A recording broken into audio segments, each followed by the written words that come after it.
Rumi once wrote or said, "Water is seeking the thirsty." 18 years ago, at age 42, I was being treated for thyroid cancer. It was an exceptionally painful and fearful time on my part.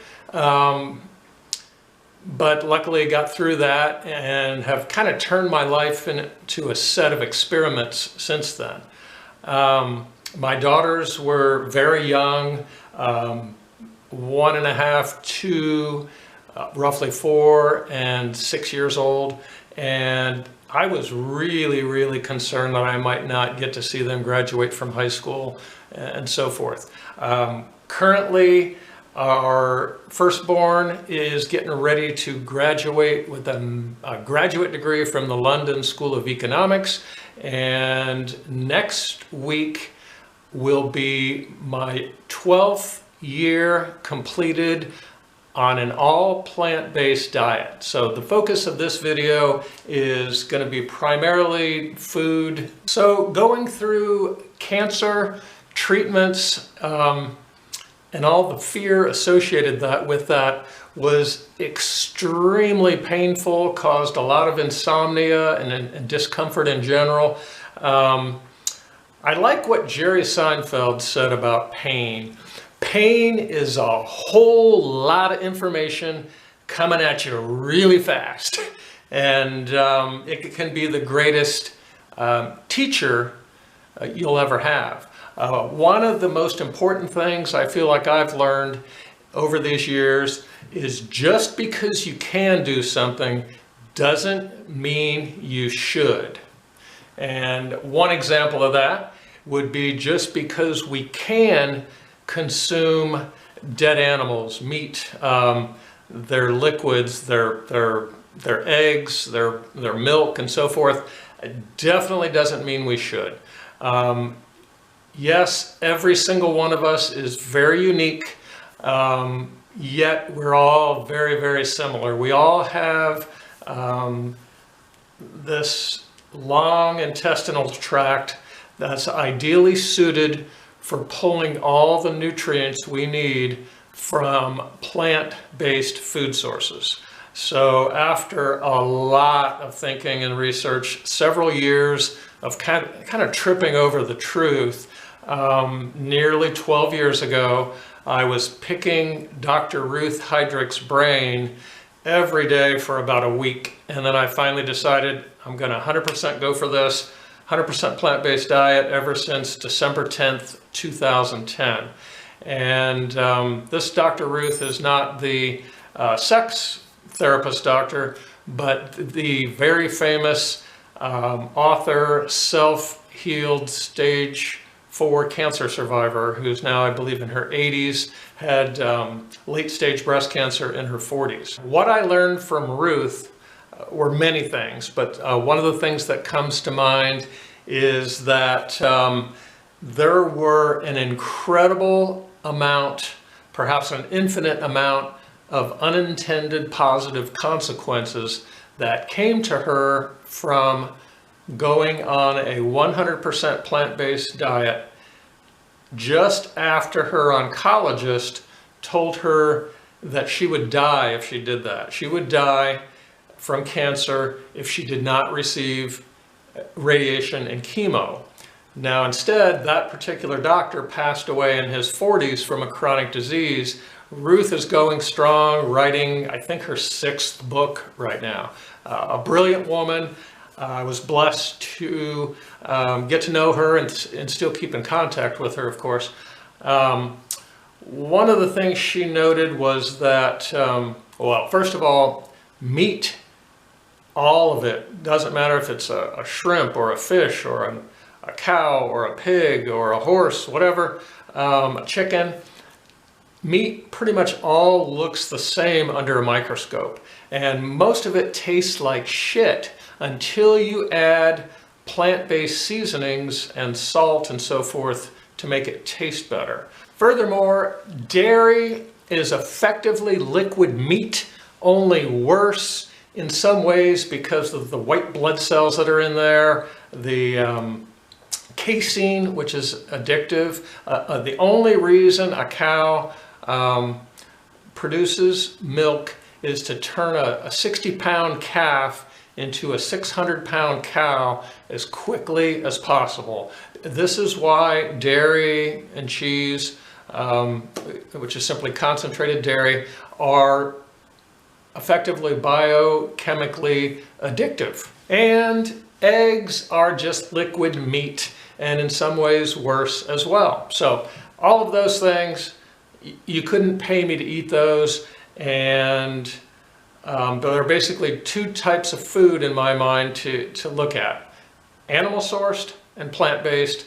The only kind I will eat is plant-based. Going back to Dr. Ruth Heydrich and the unintended positive consequences of her nutrition changes,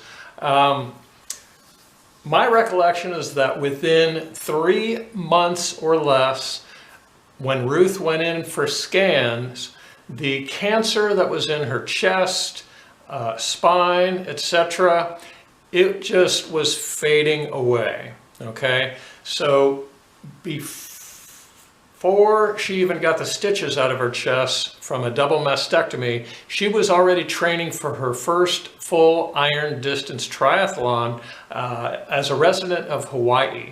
And so she was definitely an unusual patient. And so fast forwarding beyond that, she effectively healed her own cancer without an oncologist, and she listened to her food doctor, Dr. John McDougall, who is an absolute wealth of information for free online. Just look him up. But sometime later, she became known via a magazine article as one of the top 10 fittest women in the world. Okay, she finished the Japan Ironman. She might have been first place female, I can't remember, but one of the interesting stories was that at the finish line of the Japan Ironman many, many years ago, she noticed that a lot of the men finished their race and lit up cigarettes, and kind of confounded her. And when she went back to see Dr. John McDougall for a follow-up, an appointment, she asked him about that, and he said, well, because at the time most Japanese men were living on primarily rice and vegetables, they had a very strong plant-based diet, that was protective to some extent for lung cancer.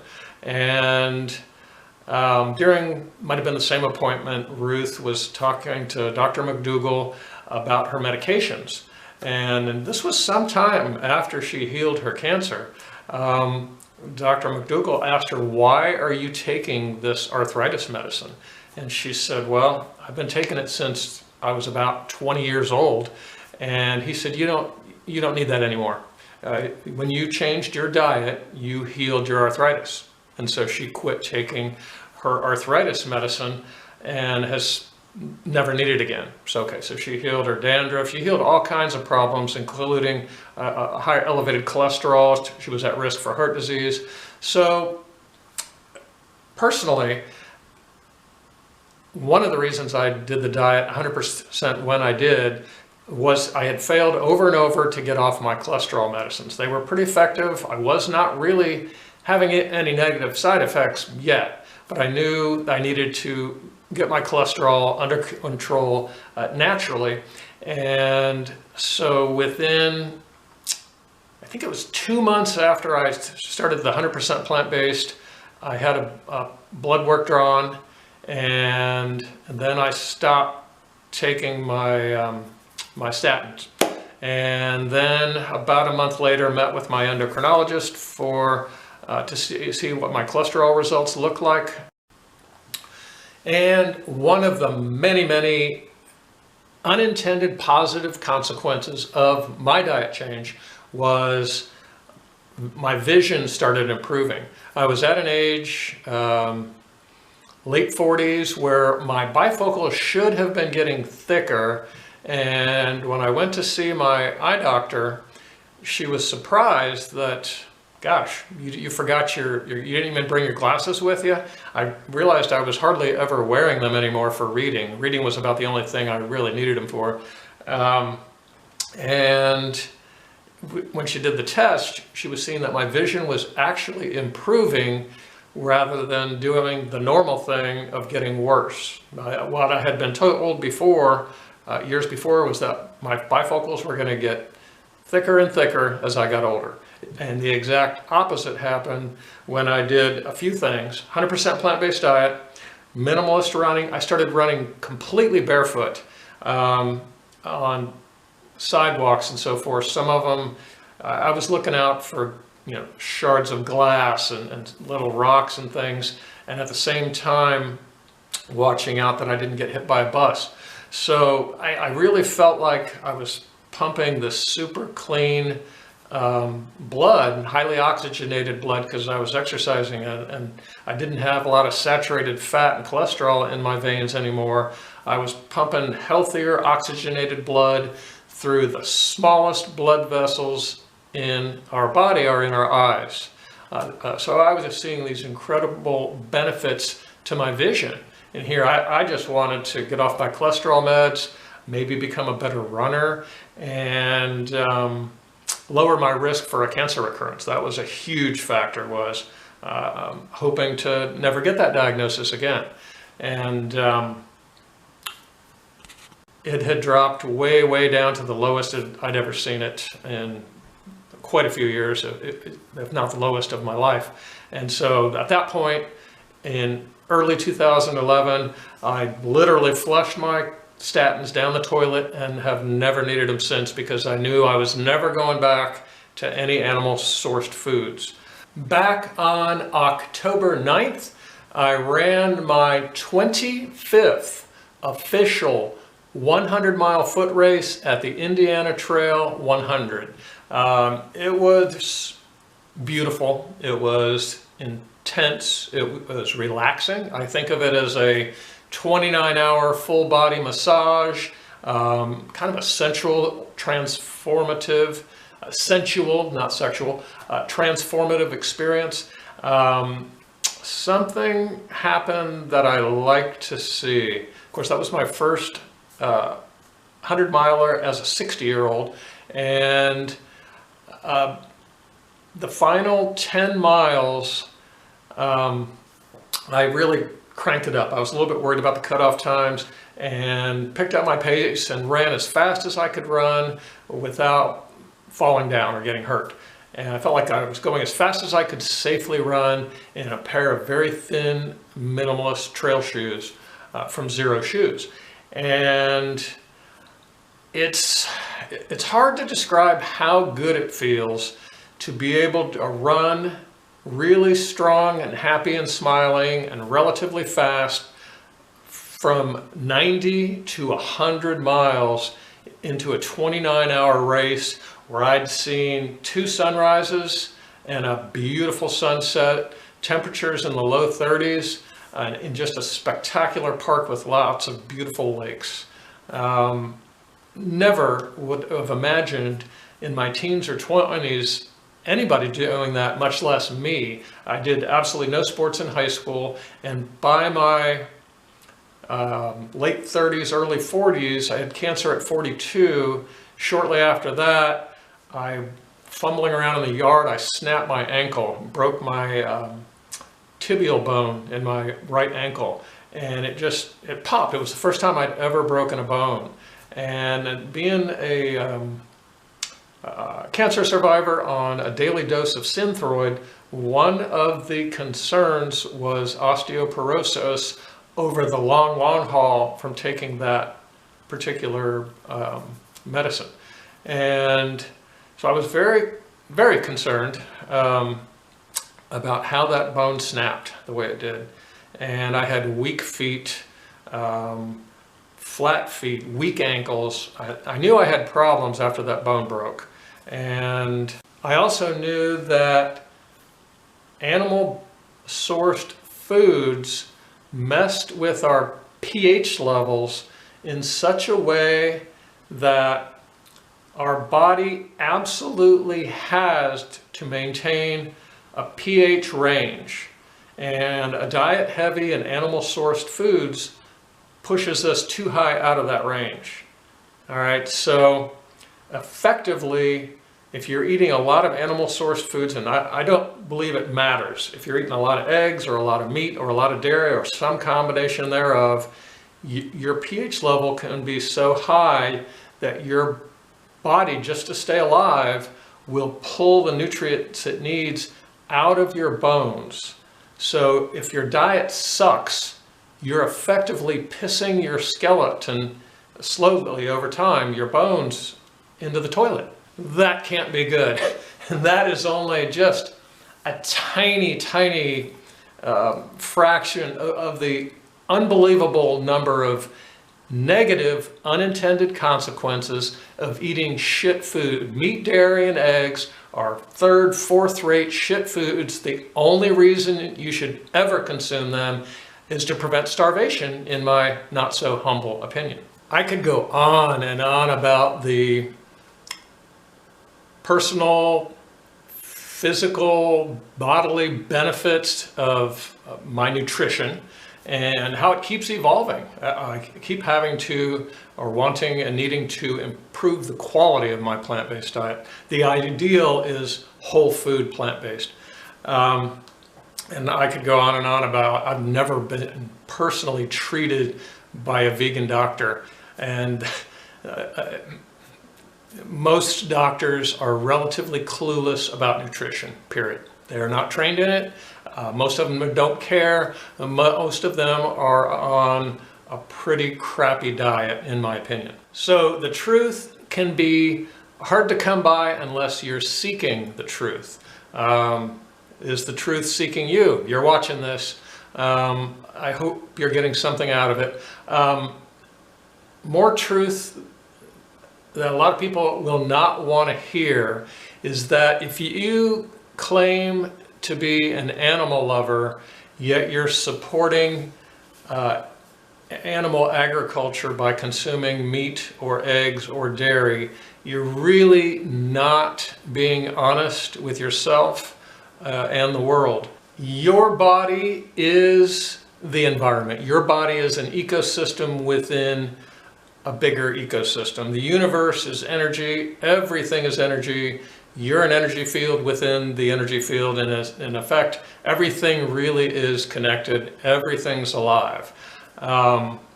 So this is a good segue maybe into the animal rights side of things.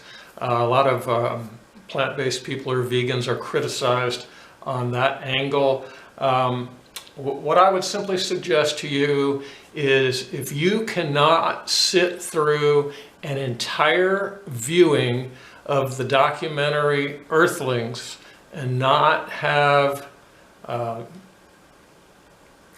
that change your thinking about what you're eating, I don't know what to say. But I think, I guess I know, most people who are eating meat, eggs, and or dairy will never watch the documentary Earthlings.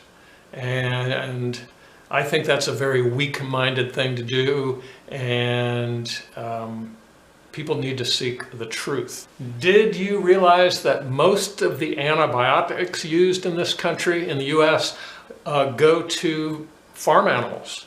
And an incredible, well, the majority of the fields planted for crops, those crops go towards animal feed. Now that animal feed, the product of that animal feed, the dead animals and the dairy and eggs that people consume, are a big part of our preventable healthcare crisis. Effectively, that food in excess makes people very sick with chronic diseases. And so there's a lot of medications people take that they really don't need to be taking if they switch to a whole food plant-based diet. So just the medicines alone, getting back into it in the environment, is a bit of a disaster. But also merely the excessive growth of crops leads to an unbelievable amount of chemical spray, erosion, contamination and degradation of the soil, water, air. We're all part of that. So effectively, when the majority of the population of the world are eating a lot of meat, dairy, and eggs, we're just shitting where we sleep. And what the world does impacts me. So yeah, I care about this. It's time to wrap this up. Rumi. I started this off with a beautiful quote from Rumi, and he was considered the master of ecstasy, born in the year 1207 from a family in Afghanistan who were scholars and saints. Water is searching for the thirsty. It's a reversal of causality. We are the sought versus the seekers.